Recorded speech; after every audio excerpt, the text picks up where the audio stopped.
John, wow. NFL TV free agency never stops. Free agency frenzy. I thought it was going to be a quiet Tuesday morning, and then Tom Brady to Fox. Oh my goodness! The longest shot has won the Kentucky Derby!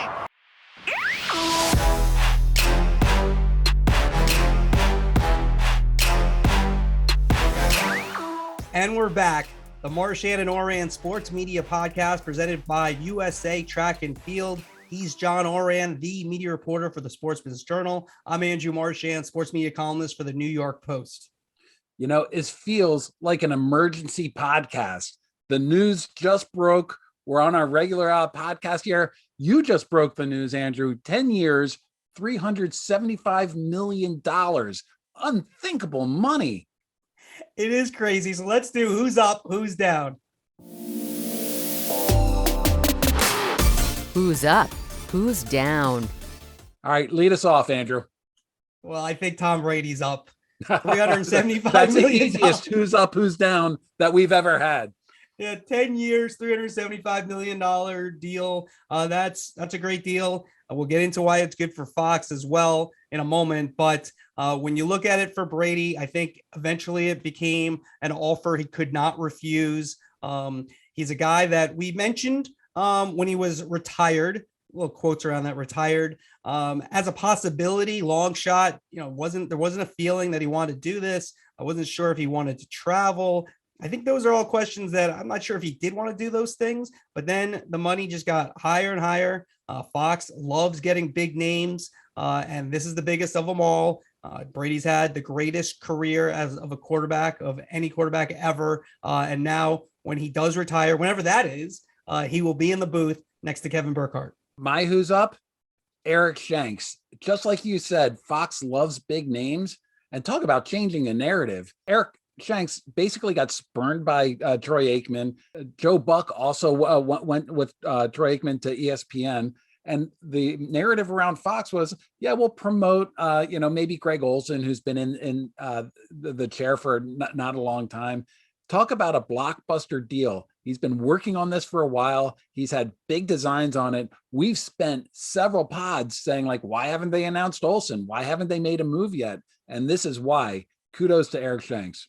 Yeah, that brings us to our who's down, and that's Drew Brees. Because if you look at now all of the big broadcast booths, they're all taken, and Drew Brees does not have any of them. NBC decided to stick with Cris Collinsworth on Sunday night. Monday night is now Troy Aikman. CBS is Tony Romo, and then Amazon is Kirk Herbstreit, and now eventually Tom Brady will have the Fox booth, and that leaves Brees on the outside looking in. I'm not sure. Does he continue with NBC? He wanted to do games. I guess there's a possibility he could go to someplace and be a number 2 at some point. But I think Brees was someone who it could have been him if Brady didn't agree to this deal. But it's not. And so I think he's on the who's down list. Can I really pick somebody who's going to make $18 million a year? But who's down for me is Troy Aikman, who it was really important to Troy Aikman, according to several sources, that he gets paid more than Tony Romo. He wanted to be the highest paid NFL analyst. He was for what, a month, 5 weeks? Yep. All of a sudden, Tom Brady comes in and blows that out of the water. That's that was a short-lived run as the highest paid announcer, I guess. But in 5 years, when his contract's up, he'll be looking and say, hey, look, Brady's getting $37.5 million. I'm making peanuts here at 18 mil. I mean, these numbers are crazy. Absolutely peanuts. 18 nuts. mil is peanuts. Unbelievable. So let's get into it right away.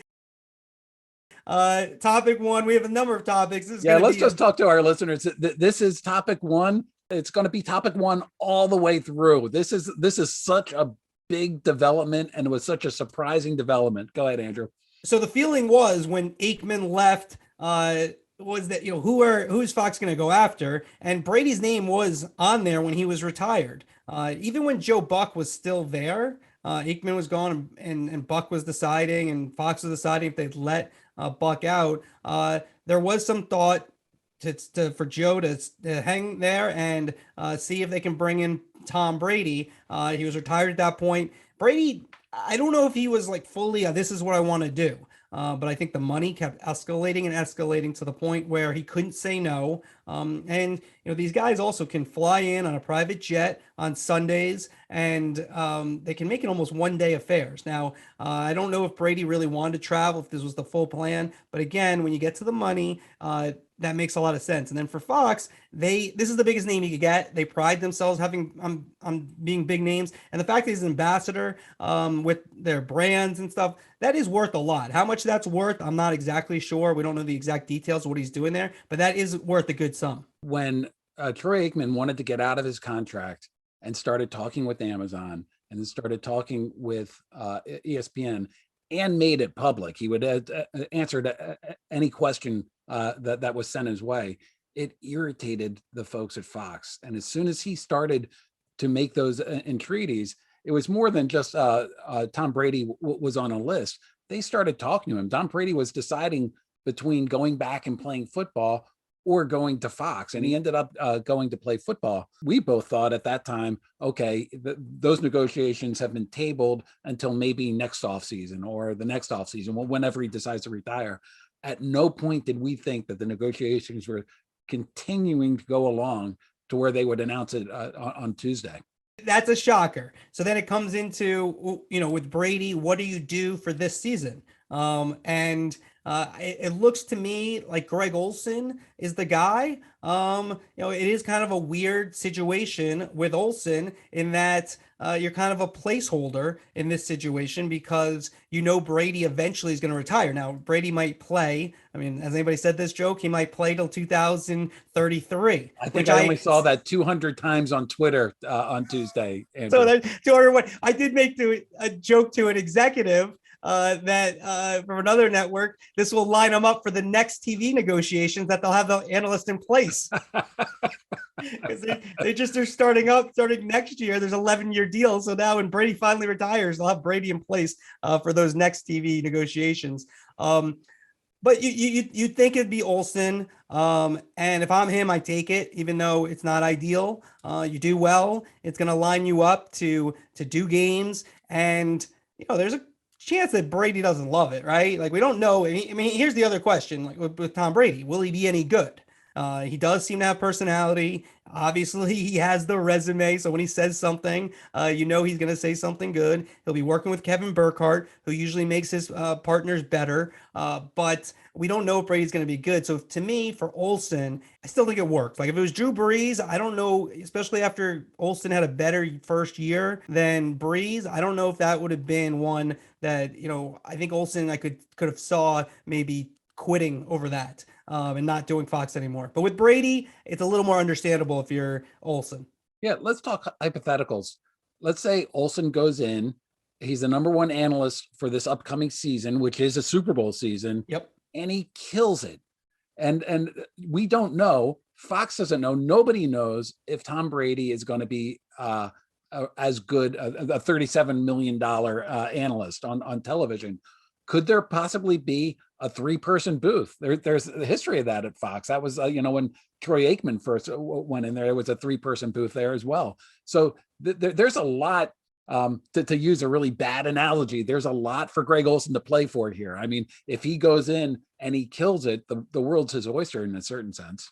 Well, how about this scenario? I love saying scenario, the Cris Russo word. Scenario. How about this one, though? The Buccaneers either don't make the playoffs or they get knocked out in the playoffs. They don't make the Super Bowl. It's a Fox Super Bowl.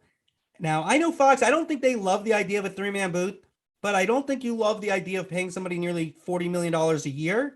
And he's available to do a Super Bowl and you don't have him do it. So, you tell Kevin Burkhardt and company to figure it out. By the way, he's at $37.5 million a year, according to your report. What's 2.5 million? It's almost at 40. I love that. That's great. It's only really 2.5 million. Exactly. They could give me that extra 2.5 they want.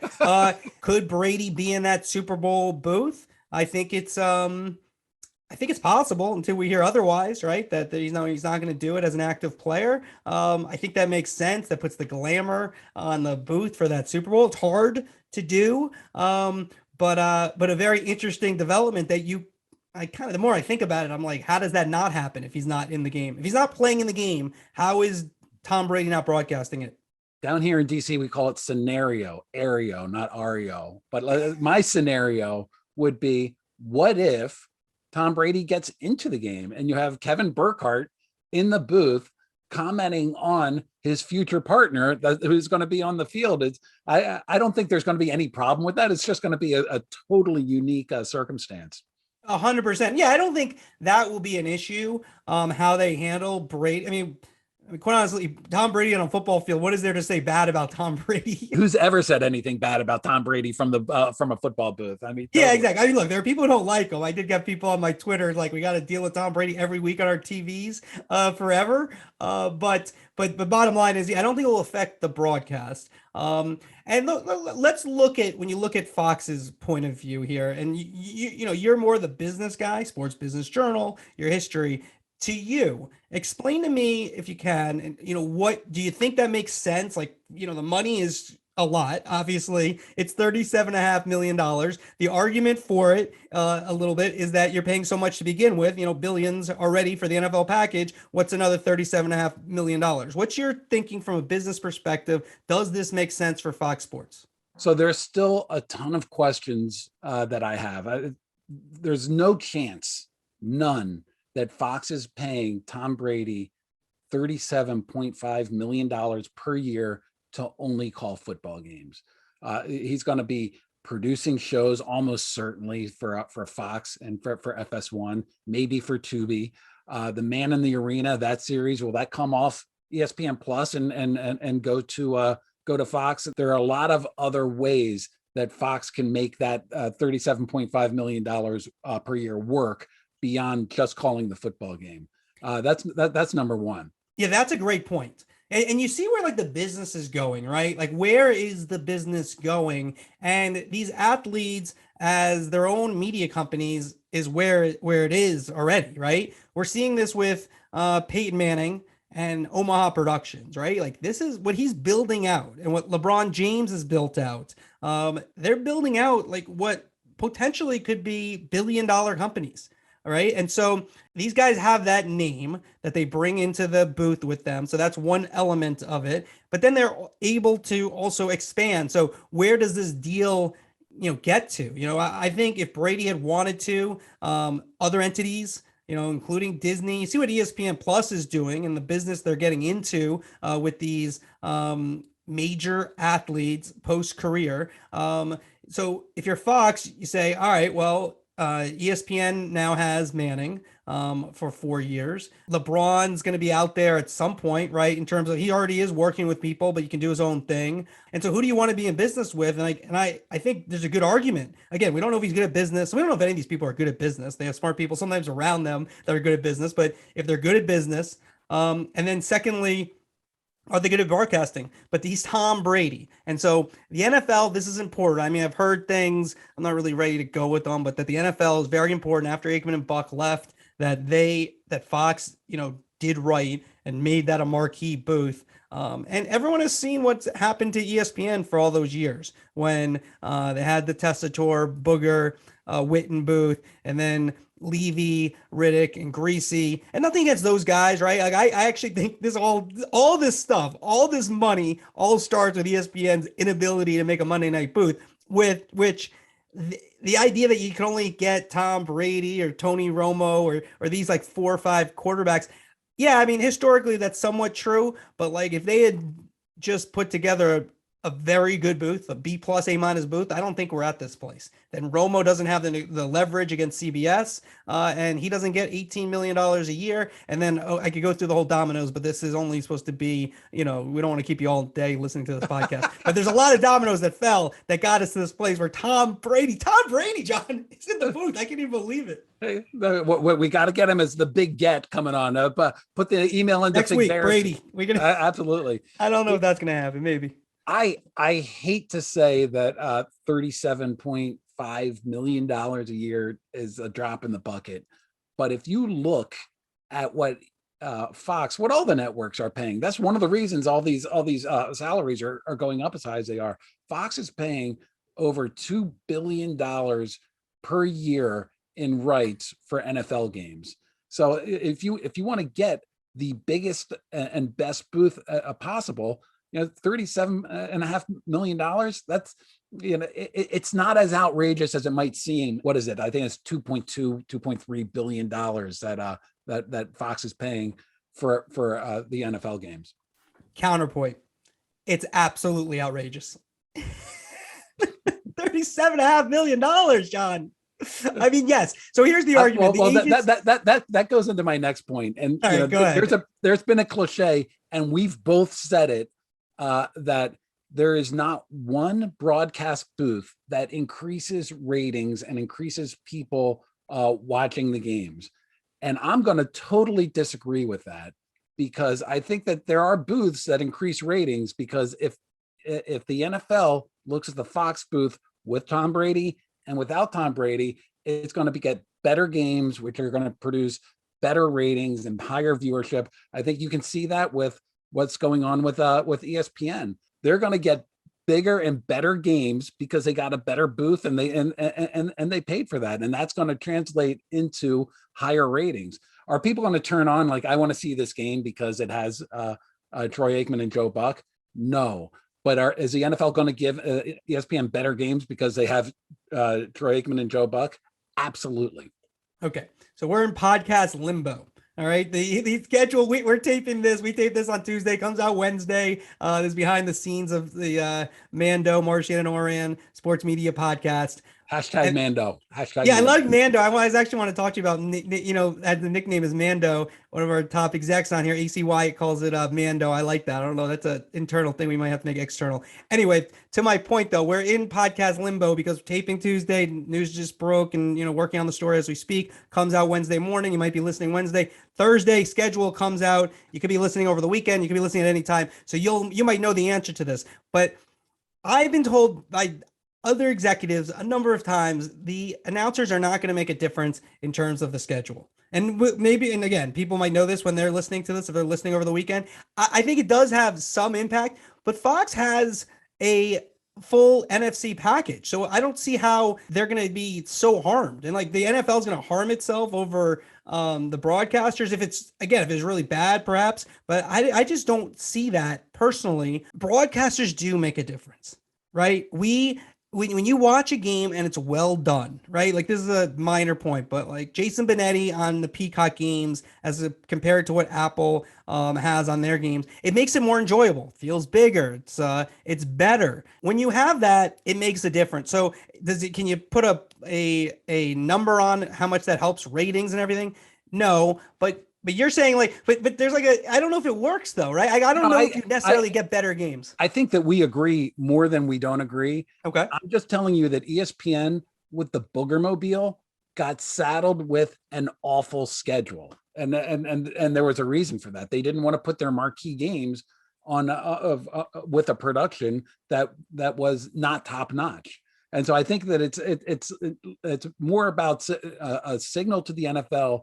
We're top notch, and we're going to get people to talk about us. We have just witnessed is historic. Like, this has never happened in sportscasting before. Honestly, for people like you and me, this is like this could be the biggest story of the of our careers. The Tom Brady coming out a year early. But I also want to hit one more point just on the business of it, because really that number that you reported is just it's an insane number. I never thought I'd see a number. I thought I would retire before I see a number like that. But Michael Nathanson, our boy, it came out with a report. Fox had their earnings call on Tuesday, which is when they made the Brady announcement, and he said, while most of the other media companies are still weighed down by the ramp in SVOD spending and the ramp in streaming spending, Fox should see further healthy free cash flow generation because it's not spending on a streaming service, and it's not spending on all the rights with the streaming service. So it has more money available for linear TV and the live rights associated with it, and this Tom Brady contract. Yeah, look, we've talked about this. I mean, this is all interconnected, right? Where we're going, what we kind of talk about every week on the podcast when we get into Amazon and Apple and ESPN Plus and Paramount Plus and Peacock, et cetera, is that they're all, because if you look at, for example, the Manning deal with ESPN and Disney, that's not just a 10-game deal, it's a production deal. And, I think the main thing for ESPN, in my opinion, is probably getting that Manning cast, which was a huge success on the air last year. But then there's the production deal that for ESPN Plus, the Peyton's Places, which is now expanded with David Ortiz and others for other sports. It keeps getting bigger. They're doing, which, anybody could probably put together a Buckcast, but they're doing a Buckcast for the PGA, which is going to be next week, I think. So that deal is all intertwined. What you just talked about now with Tom Brady, where the cash flow, where Fox has not done all those other things, so they have good cash flow. So that's the strategy that they're taking, in terms of it. So, and the ones that we've pointed out is, to me, you go all in, right? Like ESPN and Disney, or you kind of let's see what happens, stay lean, like Fox. Those are the two ones that I've liked the most. I also like Amazon. Amazon's playing a lot, and they've gone big into football. I mean, there's a trend. It's kind of, you spend big or go home. I don't know. You kind of, like, I'm not a business expert. That's not, like, media is my thing. So I'm not, but it does seem like when you invest big into these properties, it pays off for you. Like it's when it's a winner, right? It's NFL is the 75 most watched shows out of the top 100 last year. Like, this is a winner. You're investing into a winner. Andrew, you and I, we're both reporters. Let's go negative now. Okay. Yes. Like, what are the potential problems that we see down the road? I mean, I think personally, this is a pretty safe bet. We see Tom Brady with the Man in the Arena. We see him in interviews. The producers have they meet with Brady before games, and so they're able to see what's going on there. But Fox has invested in big names before. Remember Greg Norman on golf? That was that didn't go well. Look at what happened with Drew Brees on NBC. That just didn't go well. You go way back to Joe Montana, who had I know that's going back decades, but he was a can't miss kid that missed on television. So there's an idea. This is a long-term deal, 10 years. What if after 2 years, like, we're looking and we're like, wow, he's actually a boring guy in the booth. Yeah. Well, I mean, that's the big issue, right? That's what we're talking about is Brady. We don't know if he's going to be good. And, that's where you look at the money and you say, well, why did they do this? How did they get to this number? And I think you can look at it and figure it out at least in my mind, this is how you get there. If you look at what ESPN is paying for their booths, let's just start with Buck and Aikman, Buck is actually $15.5 million. I was at 15. It's actually $15.5 million per year. And then Aikman's at 18. So that's $33.5 million. So let's just stop there. Let's not include the Mannings.